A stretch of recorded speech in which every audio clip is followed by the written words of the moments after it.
Vocês acham que entre Copa do Brasil e Sul-Americana o Flamengo está mais focado na Copa do Brasil? Mas muito. É? Muito. Acho que até pela proximidade, né? O Flamengo na Sul-Americana passou agora para as quartas. Eu só vejo isso, só vejo a questão da fase. É uma fase mais aguda. A eliminação te coloca na final, né? Você eliminando o Botafogo, você está na final. Não, e a Copa do Brasil dá uma vaga para Libertadores, a Copa Sul-Americana, bom, a Copa Sul-Americana também. Né? Antes a vaga era pré-Libertadores. A questão é o que vale mais, é uma boa questão, é uma boa questão. Eu acho... Me parece que a Copa do Brasil, se você pegar quem disputa, né, e você lembrar que a Sul-Americana é a Série B sul-americana... Mas eu tenho a sensação de que a torcida do Flamengo... Da Copa do Brasil também é título. Essa é a comparação. A Copa Sul-Americana comemoraria mais. Coisas interessantes. Sul-Americana seria o Flamengo comemoraria mais. Internacional, seria o Flamengo um título inédito. Coloca na Recopa, vaga na Libertadores. Disputa a Recopa, vaga na Libertadores e ainda vai, depois faz um joguinho no Japão para ganhar um dinheirinho. Agora... Tem a questão da fase. Um é quarta de final, outro é semifinal. Se passar do Botafogo, vai disputar uma final. Né?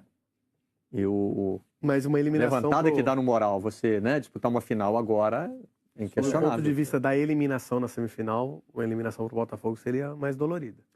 Então, a eliminação para o Botafogo, ela ainda traz vários recadinhos embutidos, né? É um rival local... Tem um desentendimento entre as diretorias, desde a negociação do Ilharão. Um investimento completamente diferente. É dolorido, sabe? É dolorido. Agora, qual que é o melhor trabalho? A diretoria do Flamengo vai ouvir muito. Comparação, né? O investimento e melhor trabalho.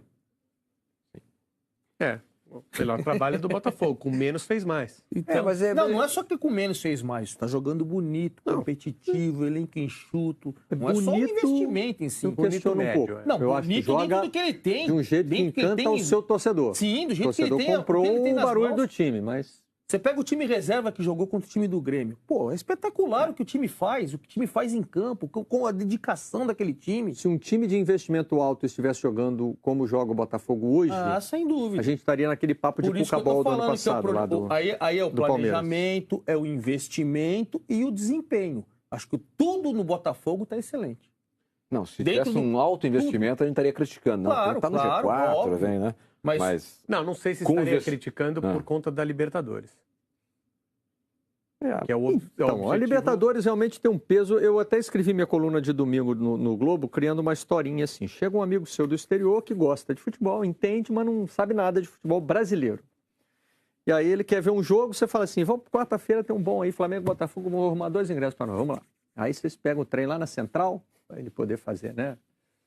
Turismo e tal, ver lá a estação que era do filme, que ele conhece lá, e aí no caminho você vai explicando para ele quem vai jogar. Ó, é assim, tem um time que é rico, tem muito dinheiro, tá contratando um monte de jogador nessa temporada, chegou um goleiro que quer brigar por vaga na seleção, chegou um jogador que foi o melhor do brasileiro 2 temporadas seguidas, esse time joga no ataque, a proposta desse time é jogar dentro do campo do adversário, ele tem posse de bola e...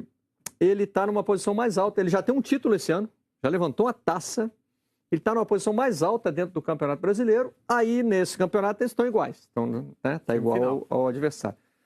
Na nossa competição continental aqui, ele saiu na primeira fase, foi, né? Teve uns requintes de crueldade, assim, foi ruim, mas assim, o resto, beleza. Campeão estadual. E o outro time? Não, o outro time é pobre, não tem dinheiro. Tem a maior dívida do futebol brasileiro, não consegue equacionar muito bem essa dívida, reduz muito pouco. O outro lá está reduzindo 15% ao ano, esse reduz 3% ali, na melhor das hipóteses. Não tem dinheiro em caixa. Quem ele contratou esse ano? Quem deu? Foi aí no mercado ali, tal, fez alguns negócios e tal.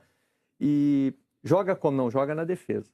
Joga trancadinho, fechadinho. Às vezes até dá para buscar o resultado, mas não vai belisca o adversário e ganha jogo, não ganha jogo trabalhando bola. Pode falar não. assim para ele assim, a principal contratação do time para jogar Libertadores se aposentou. E o outro foi embora. Por lesão. O que jogava na posição dele foi embora para o time da Série B. Né? Até esqueci de acrescentar, seria uma boa. E teve um que trocou, foi pro Cruzeiro e aí deram reserva para ele. Isso. Tem tudo isso aí no pacote, né? Nesse momento o amigo dele tá assim, ó. Não, aí o cara tá bom, já entendi o contexto. Nem tem Mas jogo, e as torcidas? Não, uma torcida tá felizona com o time, amarradona, grita, canta, compra o barulho, não, faltou dizer que esse time pobre, que joga na defesa, está passando de fase na Libertadores heroicamente. Começou o campeonato antes e já tá nas quartas, né? É o time que numa edição de Libertadores mais eliminou campeões. Então ele tem esse lado bom que o outro não tem. Aí a torcida, uma torcida tá amarradona, grita pra caramba, canta, faz festa. Os torcedores outro dia gravaram um vídeo lá junto com os torcedores, cantando. O técnico, que é jovem, né, foi revelado lá dentro, celebrado por essa torcida. E o outro? Não, a torcida do outro tá brava. A torcida do outro Queria a cabeça do cara de qualquer maneira. Tá mal-humorada, mandou demitir o treinador. O treinador, que também era jovem, também era formado em casa, foi embora. Mandou trazer outro. E a torcida grita fora fulano, fora Beltrano, fora Cicrano. Quer que todo mundo saia do time. Todo mundo ela quer que saia do... Aí ele vai falar assim, bom, essa torcida que tá brava é daquele time que é pobre. Não, é o... contrário. Não, mas é a torcida que... É isso. É o contrário. Aí... Dá um nó, né? Aí ele vai descer, vai ver aquela torcida gritando, fogo, fogo, tá, fogo. Ele fala, essa torcida que tá feliz? E a outra tá lá no cantinho, que é negócio de 10% e tal, né? Tá quietinha lá. Mas tá gritando fora. Se a bola vai rolar e o seu amigo não vai ter entendido nada ainda. Ele vai ficar olhando em volta, falou assim... Bom, vai depender do que vai acontecer durante o jogo. Ele ainda vai te cutucar no meio do jogo e falar, tem certeza? Depois do jogo... A minha crônica só foi até o apito inicial. Depois do jogo pode ser que ele entenda, mas pode ser que não também. Não é estranho?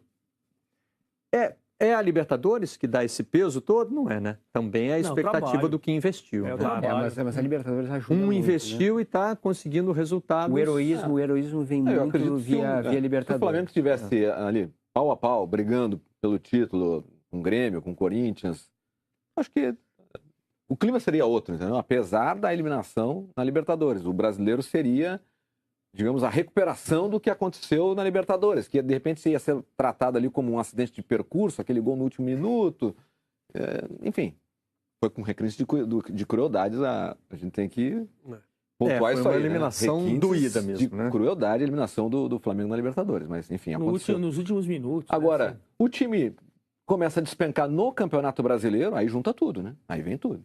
Eu quero falar agora de outro assunto que também vai ser tranquilinho aqui, não vai render polêmica nenhuma, que é o Jair Ventura falando do Reinaldo Rueda e depois dizendo que não disse o que disse. Cadê? Essa é a declaração original que deu... não, já é a resposta. Observando a repercussão de minha declaração sobre a contratação do treinador colombiano Reinaldo Rueda pelo Flamengo, avaliei que não fui bem claro sobre o que penso, que não me expressei de maneira correta. Já é um bom começo. Quero esclarecer que acho legítimo o direito de o Flamengo ou qualquer outro clube brasileiro contratar um treinador estrangeiro. Há muitos profissionais competentes em outros países, com condições de repetirem aqui o sucesso que tiveram em outros lugares, como é o caso de Reinaldo Rueda, que tem um currículo admirável. Tem mais ainda? Tem outra página. Tem outra página. Não, é isso que eu ia falar, que tem uma parte que ele fala que é o seguinte, aqui é fácil você trabalhar e lá fora... O que questiona e me deixa triste é ver que treinadores brasileiros são vistos com desconfiança e encontram dificuldades para trabalhar no exterior. Deve ter alguma razão para isso, né?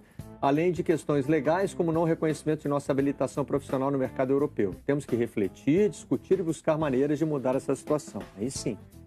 Reforço que não é questão da capacidade dos treinadores e sim do reconhecimento, pois nossa licença não é aceita na Europa, ao contrário dos argentinos, por exemplo. E como eu posso criticar os estrangeiros se o meu capitão hoje é o Joel Carli? Não há problema algum em relação a isso. Para avançar nessa discussão, eu precisava entender mais por que a licença de treinador brasileiro não é aceito na Europa, e de colombiano e argentino é. O Ricardinho, que trabalhou aqui conosco, até como comentarista na última Copa, e é o ex-jogador do Corinthians, do Santos, do São Paulo, ele é treinador também. E ele fez na CBF o último curso dele, agora eu acho que é licença Pro. Você já pode trabalhar no mundo inteiro. Então, só que você tem, acho que, posso estar, assim, falando alguma coisa errada, mas assim, tem uma licença C, uma licença B, uma licença A e uma licença Pro. O Ricardinho foi tirando todas, e eu sei porque eu converso muito com ele pelo WhatsApp, e ele me disse que o ano passado, ele terminou em dezembro do ano passado, uma que ele pode trabalhar no Brasil, no mundo inteiro. Então tem. Acho que é tudo questão de você ver qual que é o curso específico. Não, mas eu sei que tem, porque o Ricardinho fez e me disse. A gente tem vários treinadores que nem tem curso.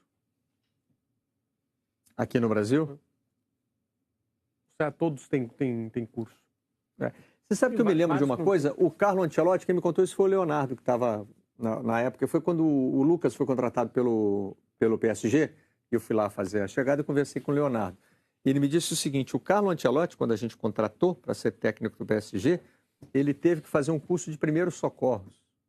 Porque aqui, na França, treinador de futebol ainda é visto como um cargo de educador, é um profissional de educação física. E ele tem que ter determinados cursos que um profissional de educação física tem. E aí eles foram checando um por um, o Ancelotti não tinha de primeiros socorros. Aí o Leonardo estava revoltado com isso na época, dizendo, um profissional desse calibre, desse gabarito, indo lá, fazendo massagem no peito, respiração boca a boca, uma coisa que na prática, na realidade, ele não vai usar, porque tem outras pessoas no campo para fazer isso. Talvez aí seja um exagero, talvez aí seja um exagero. Também não deve ter custado muito. Então, mas aí são questões de adequação da legislação. Mas você sabe o que eu estou lembrando? Eu estou lembrando do dia que sentou ali onde está o Moreno, o Montijo, né? Ele estava se despedindo, né, do Botafogo. E aí a gente perguntou para ele onde é que ele ia ficar, no Brasil, etc. E ele ia esperar o ano letivo dos filhos ali, para depois ir para a Argentina, né? Por que ele ia para a Argentina, né? As crianças dele nem conhecem direito a Argentina, né? Só de férias, né? Porque ele queria fazer o curso de treinador, né? E aqui, ele quase que riu, assim, né? Não, aqui o da Argentina é melhor, né? Então, assim, o que o Jair, eu acho que está dizendo, tentou dizer e se expressou mal, acho que pensou mal, né? Então, da mesma forma que desculpa te interromper, mas da mesma forma que merece elogio a resposta do Jair, porque é bem pensada, porque é bem expressada, né?